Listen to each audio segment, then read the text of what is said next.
Apakah suara saya terdengar mungkin? You are now unmuted. You are now muted.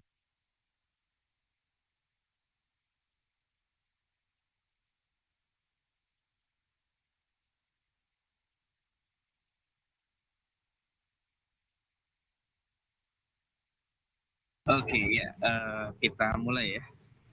Assalamualaikum warahmatullahi wabarakatuh. Ya, kembali lagi bersama saya Muhammad Bintang Cahaya Putra. Kita kali ini akan bahas tentang cloud security ya, sama yang tadi pagi mungkin kita tadi lewat ya, karena saya ada urusan ke kecamatan dulu tadi. Oke, kita langsung yang SQL dulu aja mungkin ya, biar berurutan. Ini saya coba rekam ya.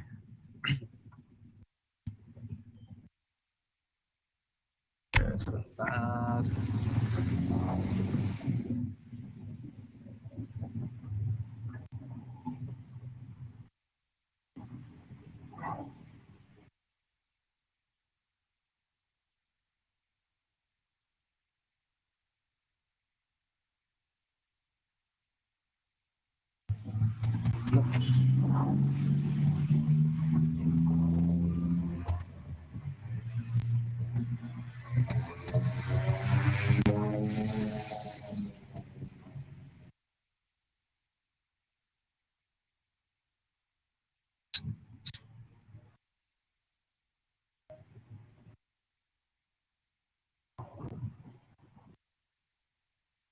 Apakah layarnya sudah terlihat?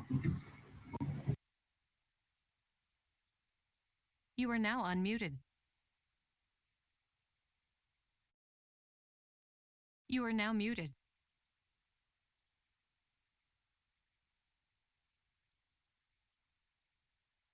Ya, kita kali ini akan bahas tentang MySQL dulu ya, dasar MySQL. Mungkin di sini teman-teman ya udah ada yang pernah ya coba MySQL dengan kode igniter misalkan ya. Itu salah satu framework untuk bahasa PHP ya. Nah, di sini kita mungkin yang belum tahu sama sekali, MySQL itu intinya database ya. Nah, MySQL adalah sebuah perangkat lunak sistem manajemen basis data SQL ya, atau DBMS, database machine gitu ya, yang multi alur, multi pengguna, dan sekitar 6 juta instalasi di seluruh dunia. Jadi ini sebelum munculnya NoSQL, MySQL tuh emang paling banyak digunakan ya. Jadi priority bagi masyarakat baik community maupun enterprise ya. Nah, karena ini kita akan bahas MySQL, jadi dengan bahasa SQL ya, karena database itu ada dua jenis, ada yang SQL, ada yang NoSQL ya. Nah, kalau yang MySQL apa aja contohnya? Misalkan MySQL, kalau yang SQL ya ada MySQL yang menggunakan bahasa SQL, itu ada MySQL, ada MariaDB ya, ada dan lain-lain lah, itu ada banyak juga. Nah, kalau yang NoSQL itu ada banyak ya, ada kayak MongoDB, Postgre mungkin ya, itu MySQL mungkin. Ada Cassandra ya, ada itu untuk big data. Terus ada pokoknya masih banyak lagi ya, Apache Spark dan lain-lain. Nah, kita kali ini akan bahas tentang yang menggunakan bahasa SQL dengan software MySQL sendiri ya. Baik MySQL maupun MariaDB itu sintaksnya sama. Nah, untuk kalau teman-teman pengen coba ya yang MySQL, teman-teman boleh install aja namanya XMPP ya, XMPP download. Nih, di dalam XMPP ini kita sudah menginstal Apache ya, ada MySQL juga, ada FileZilla ya, ada macam. Jadi semuanya tuh udah bundle menjadi satu gitu ya. Ya, jadi teman-teman nggak usah install Apache lagi manual gitu ya, nggak usah. Kalau di Windows ya, nah tinggal install aja XAMPP, baik Windows maupun macOS. Di Linux juga bisa sebenarnya. Ini untuk instalasi bisa ya, tinggal di next aja. Versinya boleh PHP 8 atau PHP 7 ya, boleh bebas. Itu sesuaikan sama kebutuhan masing-masing aja. Ya, ini udah include dia tuh udah include sama Apache, MySQL, FileZilla dan lain-lain. Ini contohnya saya coba, saya udah install ya. Nanti kalau udah install dia nge-close si window-nya. Nanti di dalam drive C, ya, drive kita itu bakalan ada folder XAMPP. Nah, teman-teman buka aja yang XAMPP pp control ini. Double klik aja ya. Ini ada Apache. Apache itu versi webnya. Ada MySQL yang database. FileZilla ini untuk FTP. Mercury ini sama Tomcat. Lupa ya kalau nggak salah buat mail. Nah, tapi kita bakalan pakai Apache sama MySQL-nya aja. Ya. Nah, kalau setelah dibuka, teman-teman jangan lupa pencet start untuk yang Apache. Jadi kita bisa buka website kita sendiri di dalam lokal laptop kita ya, sama MySQL. Kalau teman-teman udah download ya, udah nggak perlu lagi internet ya. Jadi cukup ini aja. Cuman dua ya, Apache sama MySQL. Apache itu untuk web servernya ya. Apache adalah HTTP server ya, web server gitu. Intinya ketika ada yang mengakses ke komputer kita, dia akan menampilkan halaman indeks HTML yang kemarin kita buat kalau kita taruh di dalam XAMPP-nya gitu ya. Nah, kalau udah di start, teman-teman buka, ketik localhost. Ya, localhost kayak gini aja. Nanti teman-teman kalau baru install ada halaman dashboard kayak gini ya. Ini udah Apache, MariaDB, PHP, Perl ya dia. Udah include dalam satu package aplikasi. Teman-teman nggak perlu pakai internet kalau udah diinstal. Nah, cara masuk ke database-nya gimana? Ya, ketikkan localhost garis miring php myadmin. Jadi sebenarnya MySQL itu kan bentuknya CLI ya, atau command line interface. Jadi si MySQL-nya itu diakses dengan terminal gitu ya. Nah, ini maksudnya PHP myadmin, kita mengakses MySQL-nya dengan bahasa PHP ya. Jadi aplikasi ini sudah dibuatin orang, kita tinggal pakai ya. Udah enak pokoknya.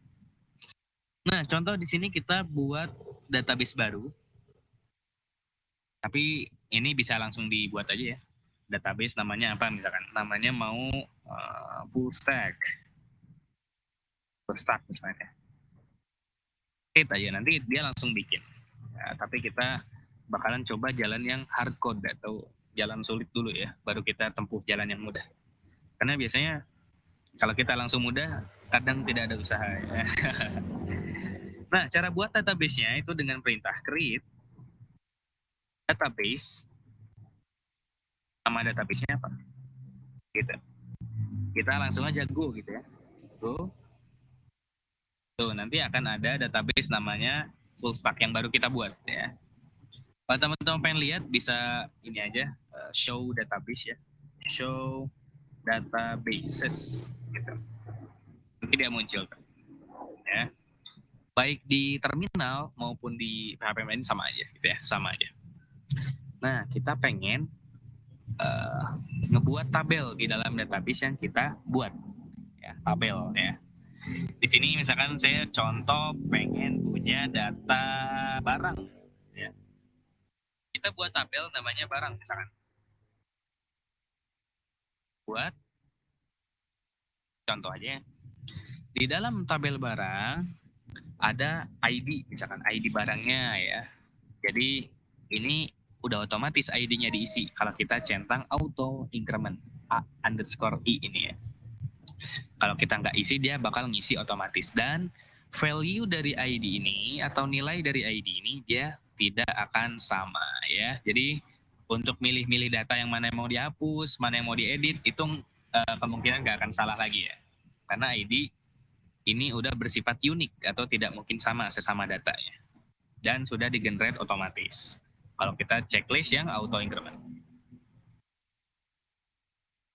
Nah, si ID juga menjadi salah satu kolom yang primary, jadi utama gitu ya, yang dikontrol lewat ID.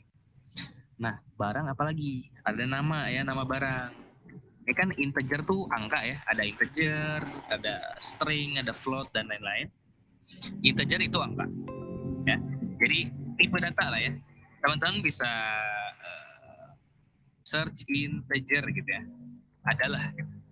Nih, digunakan untuk merujuk kepada tipe data apapun yang mempresentasikan bilangan bulat. Jadi hanya angka doang integer ya. Sementara nama gimana nih? Nama kan nggak angka doang ya, bisa jadi huruf ya. Itu kita bisa menggunakan char ya atau karakter. Mau char, mau varchar boleh ya. Kalau char itu bersifat tetap ya, harus segitu gitu diisinya. Kalau varchar itu opsional. Jadi mau isi sedikit, mau isi semaksimal yang kita atur itu boleh. Ini kita 64 digit aja ya. Karena nama barang nggak akan banyak-banyak kayaknya. Lebih dari cukup 64. Sip, bawahnya kita kasih harga integer. Yang integer ini diisi apa bang lengnya? Dia udah otomatis keisi sendiri. Digitnya itu 11 ya, otomatis keisi. Jadi mau isi juga nggak apa-apa, mau di nggak isi juga nggak apa-apa gitu ya. Itu suka-suka. Mungkin teman-teman yang kuliah belajar ini mungkin ya normalisasi ya, database fundamental mungkin pasti diajarin dong ya. Kira-kira diajarin nggak di kampusnya mungkin database fundamental ya, atau apa mungkin nama lainnya di kampus?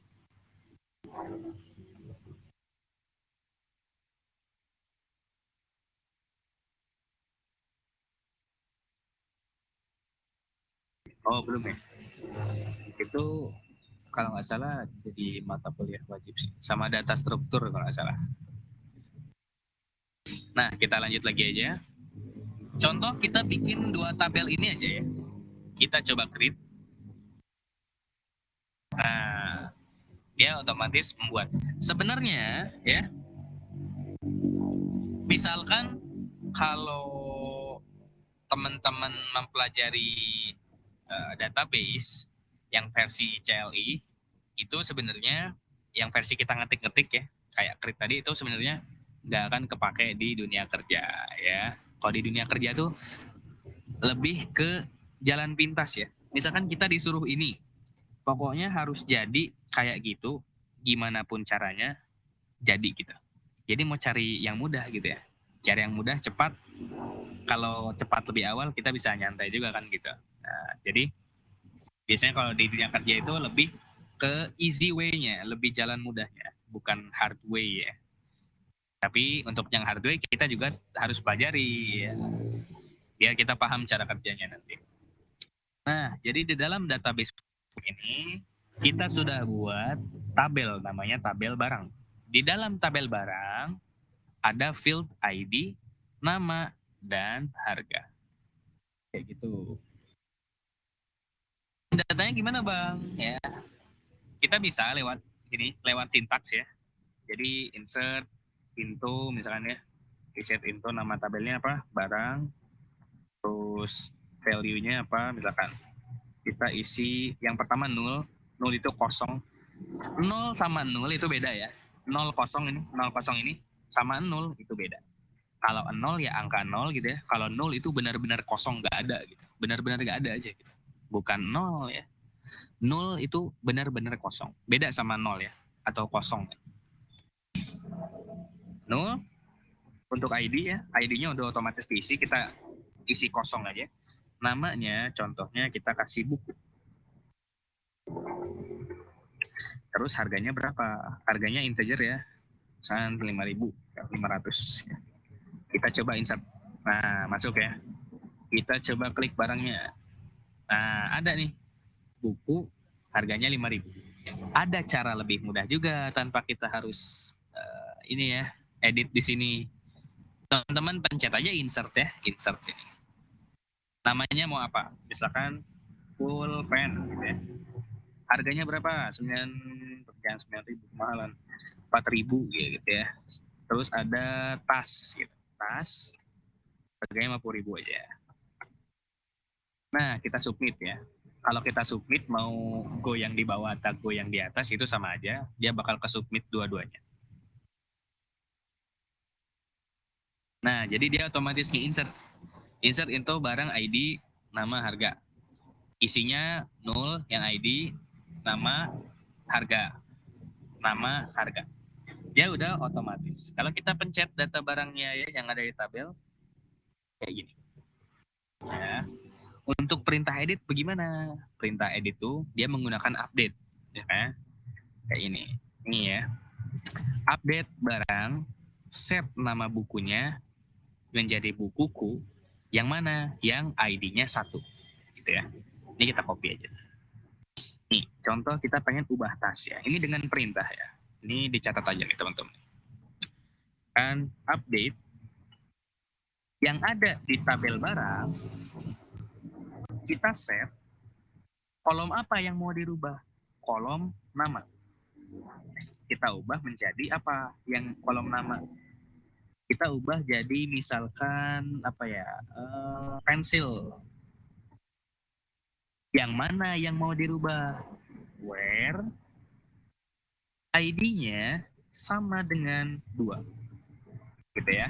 Kita bakalan ngerubah namanya menjadi pensil, yang mana yang mau dirubah? Yang ID-nya 2. Jadi yang ini ya. Kita rubah namanya jadi pensil, ID-nya 2. Kalau kita enter atau kita go ini ya, kita lihat lagi datanya. Tuh. Yang data ID-nya kedua itu menjadi pensil.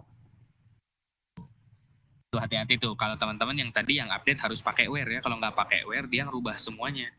Jadi update misalkan yang mana yang mau diupdate tabel barang, kita set apanya yang mau di-set harganya menjadi 5.000 misalkan.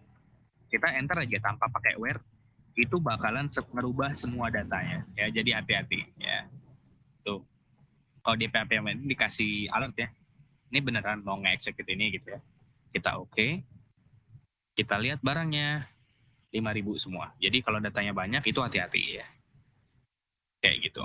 Kalau ngehapus data gimana caranya? Tinggal delete aja. Ya. Tuh, delete from barang.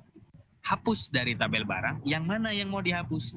Where ID-nya sama dengan 1. Gitu ya. Jadi gini deh. Delete dari tabel mana barang? Yang mana yang mau dihapus? Where ID-nya berapa? Sama dengan 1 misalnya. Saya pengen hapus. Ini from. Sorry. From. Kita hapus dari tabel barang yang ID-nya 1. Kita go. Kita ngehapus yang 1. Nih ya, yang 1 ngehapus. Ini juga hati-hati yang delete ya. Teman-teman harus pakai where. Kalau nggak pakai, delete from barang. Udah aja, hilang semuanya itu data ya. Jadi hati-hati. Kayak gitu. Nanti hilang gitu ya, kosong gitu. Sampai sini ada pertanyaan mungkin? Jadi tadi kita insert ya, update sama delete ya. Itu menjadi suatu fundamental untuk mempelajari web itu udah sangat cukup ya. Meskipun perlu ada pengembangan lagi. Nanti sebenarnya di database itu ada banyak, ada foreign key, ada pokoknya ada lain-lain gitu ya. Karena SQL ini lebih bahasa yang relasional gitu ya. Sampai sini ada pertanyaan? Kalau nggak ada, kita lanjut ke sesi cloud security ya, security.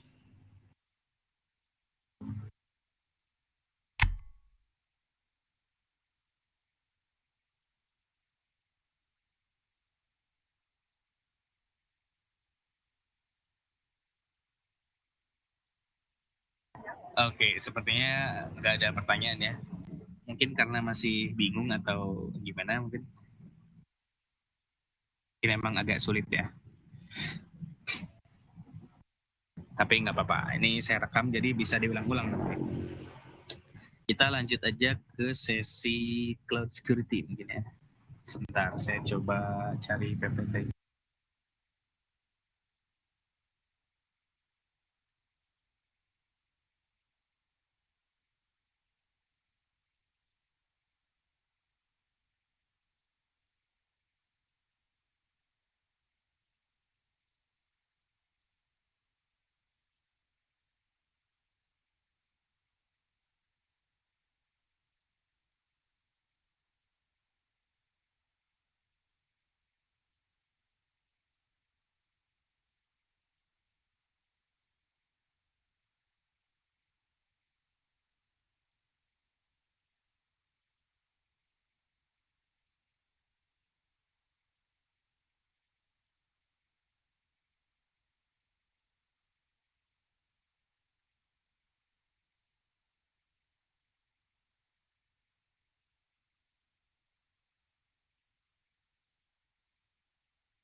Oke, kita kali ini akan membahas tentang cloud security ya. Mungkin teman-teman yang pernah menggunakan Linux mungkin ada yang pakai Linux bisa public chat mungkin.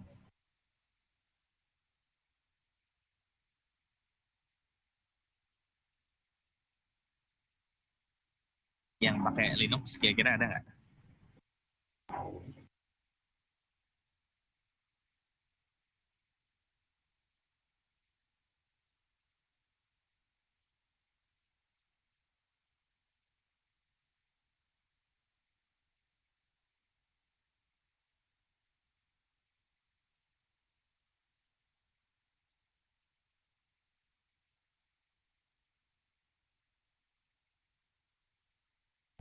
Oke, nih untung udah ada yang pernah ya. Mantap jiwa mempesona ya. Kita kali ini karena server biasanya rata-rata pakainya Linux ya. Kalau nggak Ubuntu ya CentOS ya atau nggak Red Hat. Ada banyak versi distro ya yang digunakan. Ini lebih ke server sebenarnya. Jadi server itu kan ada server, ada klien ya. Klien tuh misalkan HP kita ya mengakses sebuah website Google misalkan. Ketika kita mengakses halaman linknya itu ya, mengakses linknya maksudnya. Nah itu requestnya dikirimkan ke server Google ya. Jadi sebenarnya server itu penyedia layanan ya, baik baik Google, pemerintah dan lain-lain itu biasanya pakai server ya kalau kita akses kita. Bahkan komputer di rumah kita pun bisa menjadi server, itu nggak mandang fisik. Misalkan bahkan Raspberry Pi juga bisa jadi server ya. Bahkan laptop teman-teman bisa jadi server. Asal komputasinya paling terbatas ya, nggak bisa diakses banyak orang gitu ya, karena perlu resource yang banyak gitu. Kayak contoh teman-teman masuk kuliah ya, mengakses web SBMPTN atau SNMPTN, itu mungkin suka lemot ya, mungkin suka lemot dengan akses webnya. Nah itu bisa jadi kemungkinan servernya tidak sesuai ya dengan request yang diminta gitu. Jadi requestnya banyak ya dari puluhan juta siswa, sementara servernya pakai komputer biasa yang RAM-nya 2 giga misalkan. Nah itu tidak worth.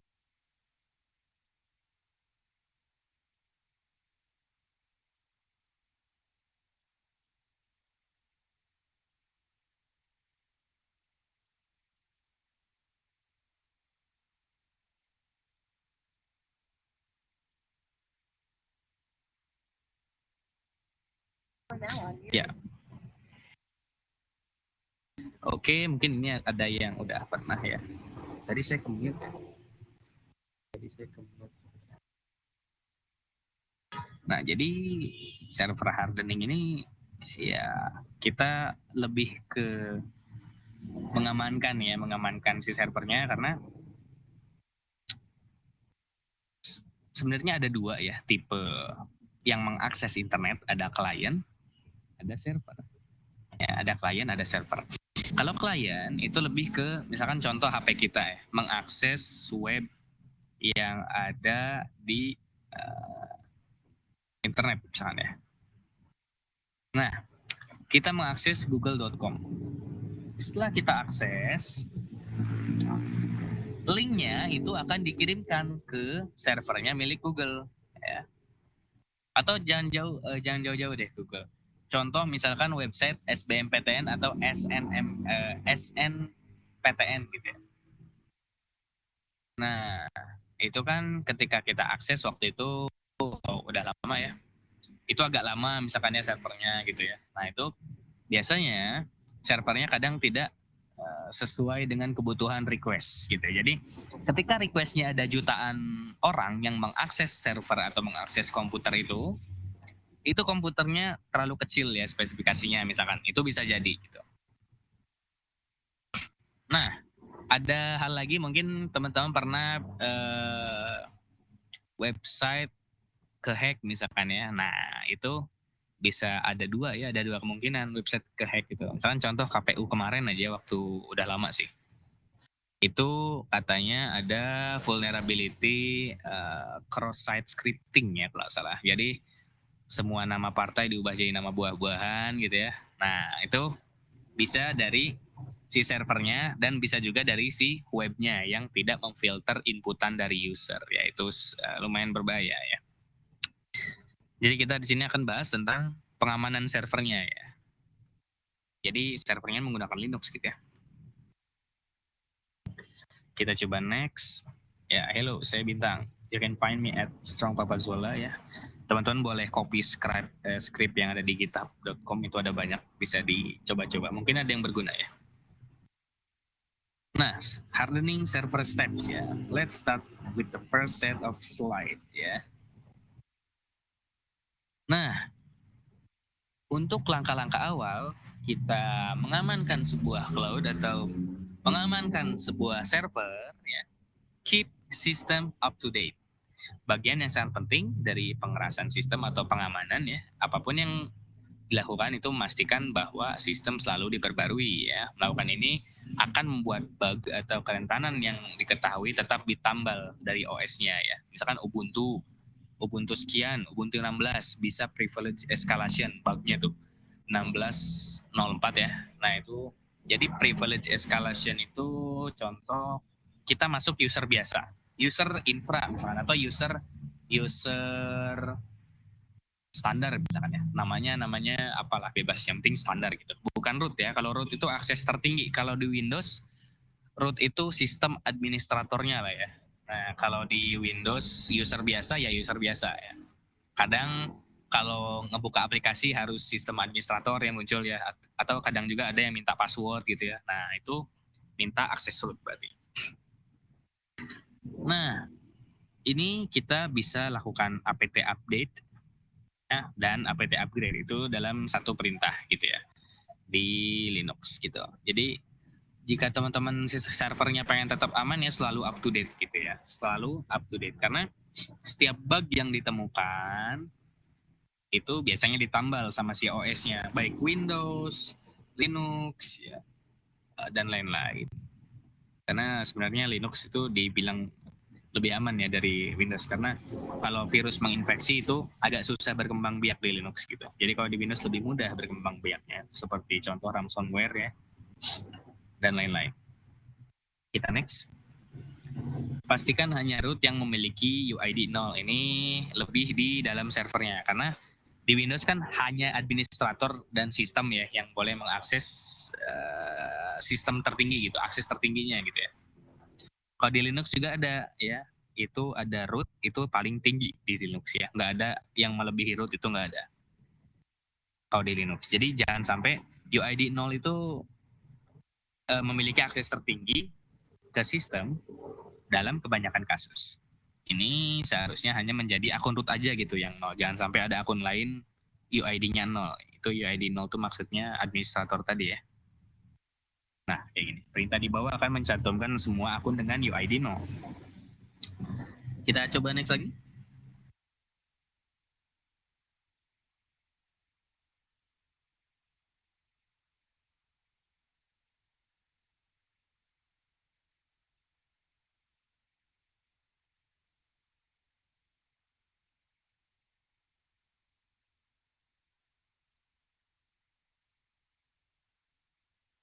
Nah, terus ada nih, periksa akun dengan kata sandi kosong gitu ya. Itu akun yang tidak memiliki kata sandi pada dasarnya tidak memiliki keamanan. Kita login nggak pakai password langsung masuk aja, nah itu bahaya tuh ya. Teman-teman mungkin ada yang loginnya di Windows, login saya misalkan langsung sign in nggak pakai password, nah itu hati-hati ya. Jadi itu nggak punya keamanan. Perintah di bawah ini akan mencetak semua akun yang kosong di kata sandi, ini di Linux ya, ini di Linux itu, ini di Linux. Kita coba next. Kunci akun. Misalkan kita salah satu akun tertinggi, punya akses tertinggi ya. Di Linux itu kita bisa kunci akun orang lain ya. Selain itu, Anda dapat menggunakan perintah di bawah ini untuk mengunci akun apapun, menambahkan ke hash kata sandi pengguna gitu ya. Jadi misalkan saya aksesnya root. Nah, ada teman saya misalkan yang pakai user namanya node misalkan. si node ini nggak bener nih, kita bisa kunci dengan perintah passwd strip L. Kayak gitu. Kita coba next lagi. Konfigurasi sudo ya. Paket sudo memungkinkan pengguna biasa untuk menjalankan perintah dalam konteks yang lebih tinggi. Ini berarti pengguna biasa dapat menjalankan perintah yang biasanya terbatas pada akun root. Seringkali ini adalah cara ideal untuk membuat konfigurasi sistem atau menjalankan perintah yang ditinggikan. Tapi bukan root ya. Maksudnya ditinggikan tuh kan ada beberapa program yang harus pakai root misalkan. Kita bisa pakai sudo ya. Jadi kalau root kan itu mengakses seluruh sistem yang ada di komputer itu ya dengan Linux. Nah, kalau pakai sudo itu hanya spesifik salah satu program atau beberapa program doang yang boleh diakses sama user biasa gitu. Jadi nggak benar-benar dikasih akses rootnya gitu ya. Itu sedikit berbahaya. Bukan sedikit, emang fatal gitu ya itu. Jadi dia meninggikan salah satu softwarenya gitu atau programnya biar bisa dijalanin oleh user tapi bukan menggunakan akun root. Gitu.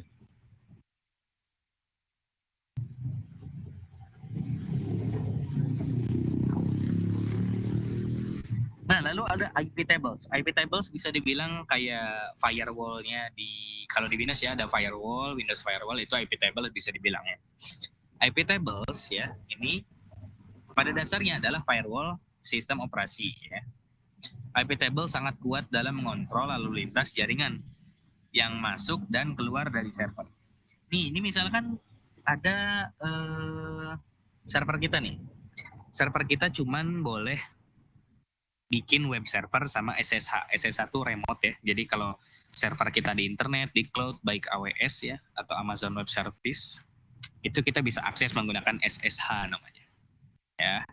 Nah, ini perintah untuk menutup semua port kecuali port yang dibolehin gitu ya. Kalau ada orang lain yang akses port ini, 80 itu web ya, 80 itu adalah web, HTTP, kalau dua-dua itu SSH. Dan loopback-nya juga kita accept. Jadi biar dia bisa ping ke localhost sendiri ya, kan nggak mungkin nggak boleh gitu localhost sendiri, karena sendiri gitu, diri sendiri kita localhost gitu ya. Contohnya kayak web tadi aja ya, yang XMPP localhost itu kan kita mengakses laptop kita sendiri sebenarnya gitu. Nah itu harus boleh. Sisanya baru kita drop atau kita tutup. Jadi biar aman. Next.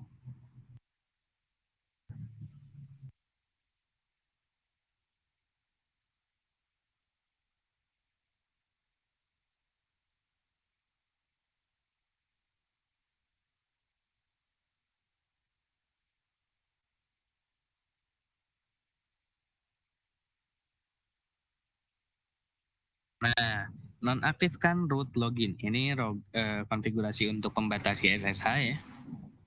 Karena kalau SSH itu kan remote. Ya, itu bahaya kalau orang lain bisa masuk ke server kita gitu ya. Nah, itu bahaya. Kita bisa disable aja akun rootnya. Jadi loginnya pakai akun biasa gitu ya. Kayak gitu. Coba kita next. Izinkan pengguna tertentu. Jadi misalkan di dalam server kita ada banyak user. User 1, 2, 3. Baris ini akan baris ini memungkinkan Anda menentukan pengguna mana yang dapat masuk ke layanan SSH. Jadi maksudnya tuh yang boleh nge-remote server tuh siapa? User mana? User 2 sama 3 doang yang boleh nge-remote misalkan. Nah, itu akan diatur di SSH-nya nanti. Ini udah otomatis kita nambahin ini. Ubah port default dari 22.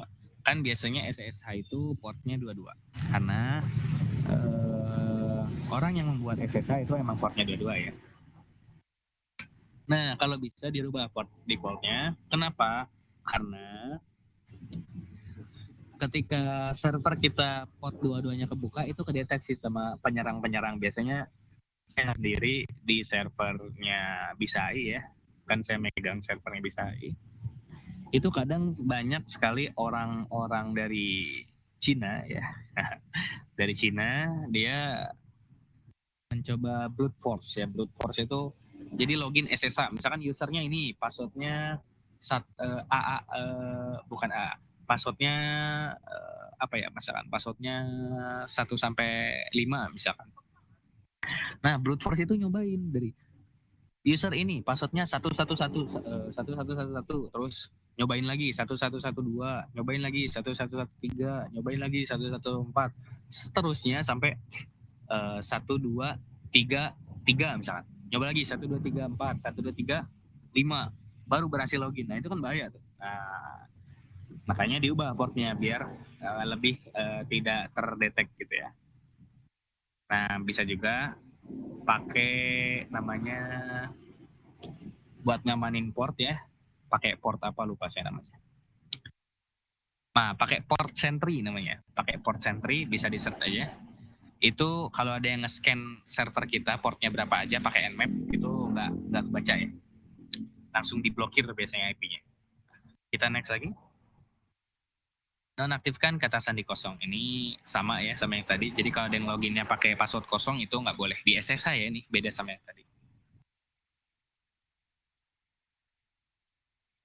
Tampilkan semua koneksi saat ini. Kalau kita bisa menggunakan perintah netstart ya. Netstart itu untuk ngecek apa aja yang terbuka port kita gitu. Atau koneksi apa aja yang lagi terhubung misalkan. Kita lagi download kelihatan nanti gitu. Menampilkan layanan dan statusnya. Ini set status-status yang ada di Linux ya, misalkan ada status yang perlu dimatiin, Apache-nya apa yang dimatiin misalkan, tinggal matiin service Apache stop, udah cukup. Kayak gitu. Ada periksa rootkit ya. Kita bisa install RK Hunter, apt install RK Hunter gitu ya. Itu udah otomatis biasanya. Kita jalankan RK Hunter step C aja nanti dia otomatis meriksa rootkit. Rootkit itu bisa dibilang kayak perangkatnya milik hacker lah ya, atau perangkatnya milik cracker atau hacker ya, bisa. Itu disimpan di server kita misalkan diam-diam ya. Nah, kita bisa pakai RK Hunter itu kadang bisa kelihatan gitu ya. Bahkan juga ada juga penyerang zero day exploit ya. Nah, itu zero day exploit itu ada updatean, misalkan ada bug, dia langsung bikin exploitnya, si hacker langsung masuk ke server, antivirus manapun itu belum bisa tahu. Jadi kadang kalau emang ada bug itu memang tidak bisa dihindari ya. Jadi cara mencegahnya gimana? Dengan membackup data kita selalu update up to date ya. Ini biar lebih aware juga nanti. Kita jelaskan di akhir. Ini lokasi log di Linux ya. Ada var log message, out, kernel, cron, mail, boot, MySQL ya. Itu ada lognya semuanya. Sama nih di exam saya juga ada lognya gitu. Bisa pencet aja log nanti kalau teman-teman udah install examnya. Ya, mungkin sampai sini apa ada pertanyaan mungkin? Kalau tidak ada, kita akan coba sedikit-sedikit cerita yang mungkin sampai jam 2 mungkin ya, karena baterai saya mau habis juga. Ada pertanyaan mungkin?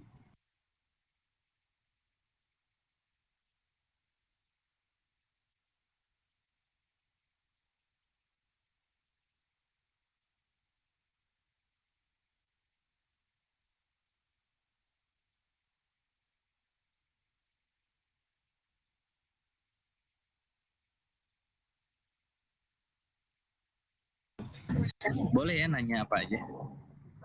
Ya boleh, open mic boleh, public chat boleh ya.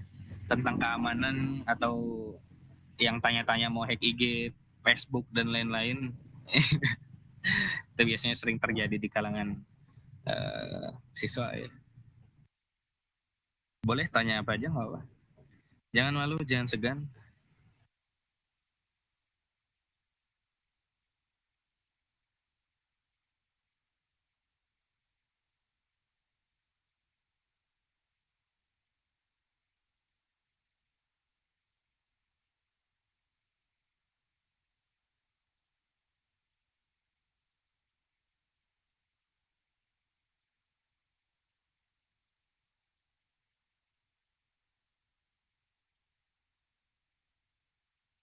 Atau mungkin pada tidur.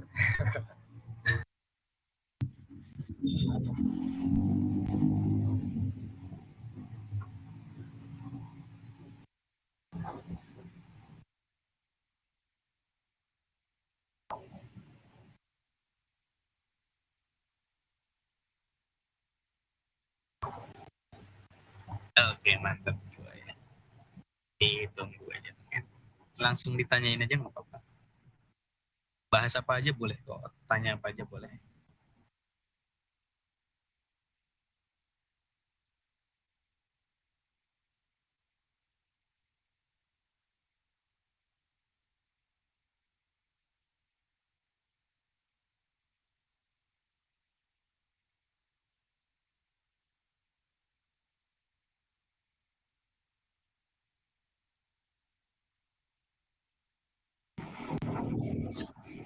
Nah, mungkin kalau tidak ada, ya eh, teman-teman boleh apa ya, tanya.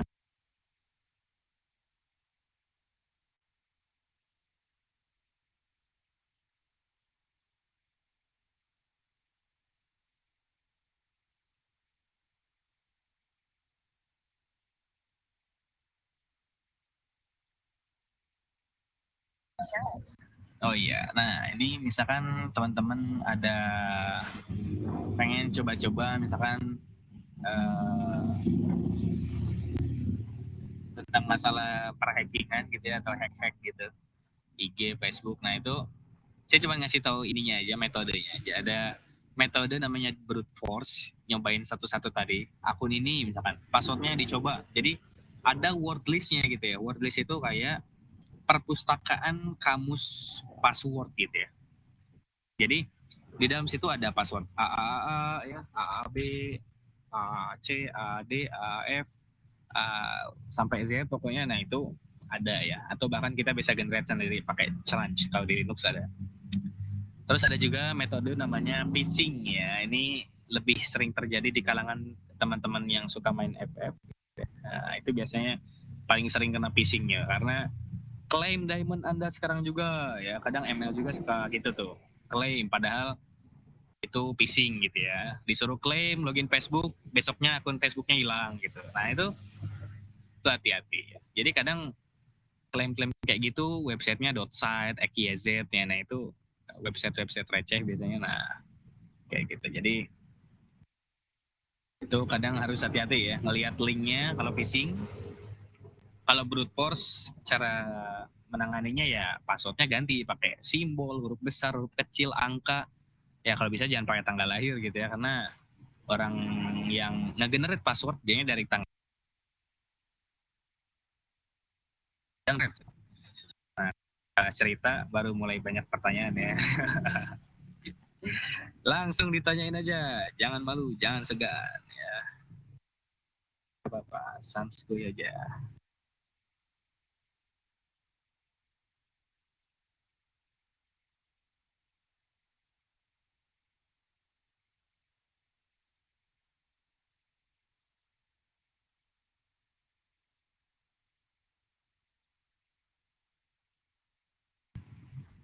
Oke, cara serangan apa yang paling susah buat ditangani pas kita mengelola server? Serangan yang paling susah. Kalau ada yang lagi nyerang, biasanya nih kalau teman-teman yang baru di dunia server, yang paling susah tuh DDoS ya. Kenapa? Karena DDoS itu serangan denial of service ya. Nah, nih bisa, ntar saya share screen ya. Ada dua tipe nih, ada DOS, ada DDoS. Kalau DOS itu denial of service. Jadi satu komputer nyerang komputer lain, misalkan web ya yang tadi, yang webnya port 80, nih yang localhost kita ya, localhost kita ini diakses sama orang lain dalam satu jaringan. Itu bisa ya, jadi teman-teman install XM itu bisa dilihat sama orang punya web gitu ya. Jadi syaratnya kita, orang itu tahu IP kita berapa misalkan di config gitu ya. IP saya berapa nih? Bentar. Ini IP private ya teman-teman, nggak akan bisa akses, santai aja. Nah, orang ngakses IP saya. Tuh, dia kan ngakses localhost nih. Teman-teman yang ada di jaringan WiFi itu bisa ngakses web punya saya ini. Bisa download ini, download itu ya kalau ini kita kebuka sama orang. Nah, kalau DOS itu nyerang paket request. Jadi di-refresh berkali-kali gitu tapi pakai tools gitu. Lebih cepat refreshnya tuh. Itu akan menghabiskan resource komputer kita. Otomatis laptop kita bakal jadi nge-lag ya. Jadi nge-lag. Begitu juga dengan server yang di misalkan SBMPTN kemarin ya. Nah, itu jadi lemot karena terlalu banyak yang akses. Nanganinnya pakai tools ya. Toolsnya ada sekarang baru dari Google ya. Bukan baru sih, udah dari 2015 sebenarnya, tapi baru terkenal di Indonesia sekarang-sekarang. Searching aja namanya Kubernetes ya, atau Docker Kubernetes. Itu kalau banyak orang yang akses dan si servernya yang rusak, dia bakal otomatis restart sendiri ya. Itu restartnya itu per kontainer, bukan servernya yang otomatis restart, tapi kontainernya yang di restart gitu ya. Jadi nggak akan mati layanannya. Contoh kayak Tokopedia, Shopee, Bukalapak mungkin ya, yang kadang suka ngadain flash sale, flash sale atau promosi-promosi kayak apa ya, misalkan HP berapa ribu gitu kan, otomatis bakal banyak banget yang akses server mereka gitu ya. Nah, mereka tanganin pakai Kubernetes misalkan ya. Trafiknya kelihatan siapa yang akses ya, itu kelihatan. Jadi yang paling susah itu DOS dan DDoS. Kalau teman-teman udah bisa Kubernetes itu gampang sih. DOS itu nyerangnya satu-satu ya, DOS. Bukan MS-DOS tapi Denial of Service. Jadi satu komputer nge-akses komputer lain dalam jumlah banyak. Kalau distributed denial of service atau DDoS ya, distributed denial of service, itu dia rame-rame nge-akses satu server. Ya, nah itu bikin lambat gitu. Itu yang paling sering dijumpai biasanya. Sampai sini ada pertanyaan lagi mungkin?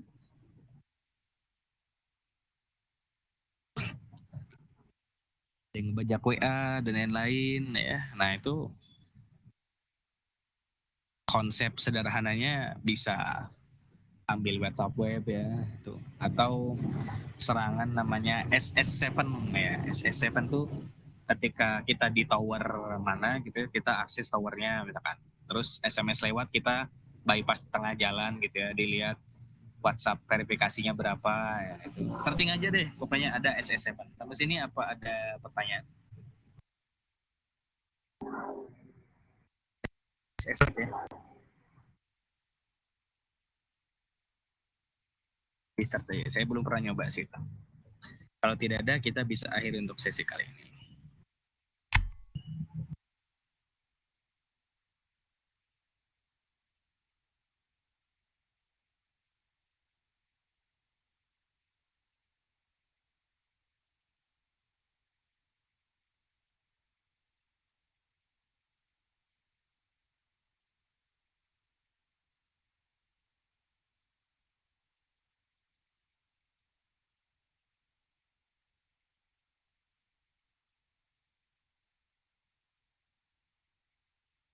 Oke, sepertinya tidak ada ya.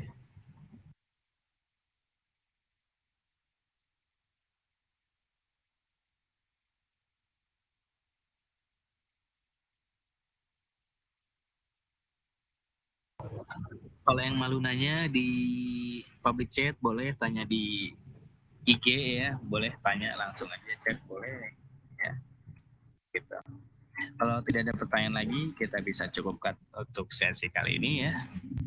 Mungkin mohon maaf bila ada salah kata ya, beberapa beda ya. Assalamualaikum warahmatullahi wabarakatuh and see you next time.